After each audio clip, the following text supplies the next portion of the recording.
Je vais profiter d'un jour où il fait encore froid, mais il y a du soleil. Ça fait plaisir. Après quelques semaines où c'était que de la grisaille et de la brume, là, ça fait plaisir de retrouver un peu de soleil. Ce qui veut dire que les beaux jours arrivent.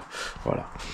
Donc, ce que je vais faire là, c'est que pour la première fois, je vais utiliser un pistolet pour des bouteilles à corps creuse. Donc, je vais utiliser ça. Hein. Tombe pas. C'est pour, en fait, avec ces bouteilles-là. Moi, j'avais par habitude, c'était, en fait, ces bouteilles-là, j'ai acheté parce qu'elles étaient pas très chères. J'ai acheté, mais en gros, je vidais dans un récipient et puis je faisais tout au pinceau. Ça, c'est ce que je faisais. Mais maintenant que j'ai ça, si logiquement c'est bon, cet embout-là, tu vas le fixer ici. Et après, il te faut un compresseur pour pouvoir utiliser la bouteille. Ce qui va se passer, c'est que quand tu vas faire ça, en fait, ça va créer une dépression ici parce que l'air, elle passe ici et elle passe là directement. Ce qui se passe, c'est que ça fait créer une dépression ou une dépression. C'est que l'air, elle passe par là comme elle passe par ici. Ici, ça aspire. Donc, en fait, quand j'active ici, l'air, elle sort et ici, ça aspire. Tu vois?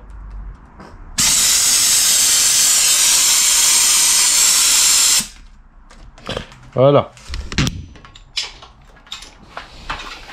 Donc ça c'est le but. Donc ce que je vais faire, c'est que je vais en pulvériser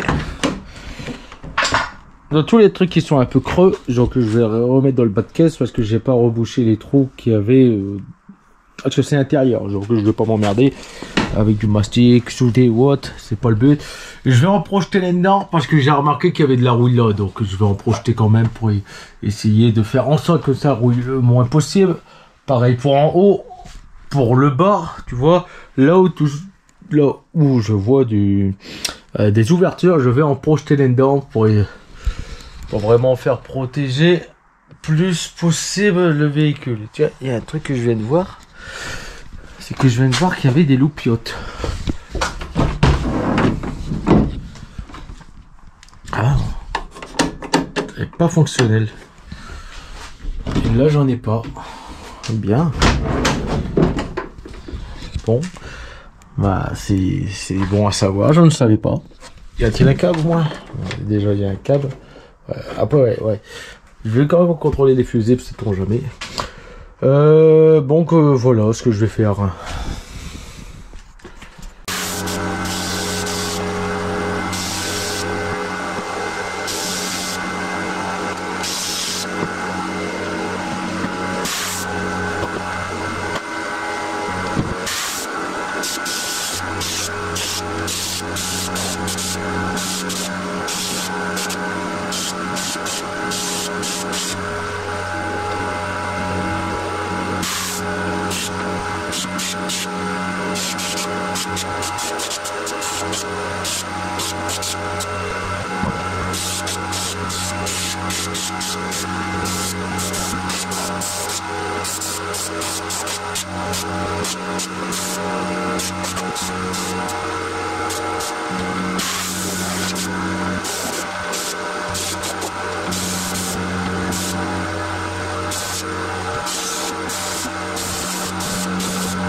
Alors soit mon tuyau d'air est beaucoup trop grand, du coup il n'y a pas assez de pression, ou soit le produit n'est pas assez fluide et du coup j'ai pas pu en mettre partout où je voulais. Donc voilà un peu le résultat de ce que ça donne, de ce que ça rend.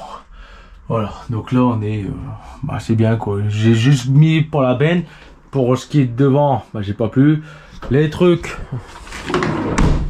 principaux, c'est-à-dire les bas de caisse pour éviter que ça rouille, et par l'intérieur j'ai rien mis, j'ai pas pu le mettre, la bouteille est déjà vide, donc il faudra que je fais vraiment avec un truc mieux et avec une température plus haute. Après tu vas me dire ouais c'est parce qu'il fait froid et le truc était trop dur, enfin était trop solide le produit.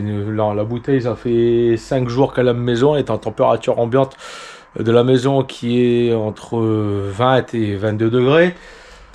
Donc le produit était à bonne température. Non, donc il faudra peut-être même mettre le produit encore plus chaud. Voilà, donc les prochaines étapes à devoir traiter, ça va être voir pour la baie de pare-brise. Donc je vais pas vraiment m'emmerder, je vais poncer ce que je peux, essayer de rattraper au niveau de la rouille. Je vais mettre comme il y a là, du noir, mais du l'anti-rouille. Et après je vais peindre en blanc pour dire que ça se voit moins. Parce que là on arrive sur un cancer. Hein. De toute façon la rouille sur la voiture, c'est le cancer. Tu le traites pas, ta voiture, tu peux la foutre à la ferraille. Et là c'est pareil, là j'ai de la peinture qui est partie, qui a sauté, donc j'ai là, et puis j'ai encore là aussi, voilà.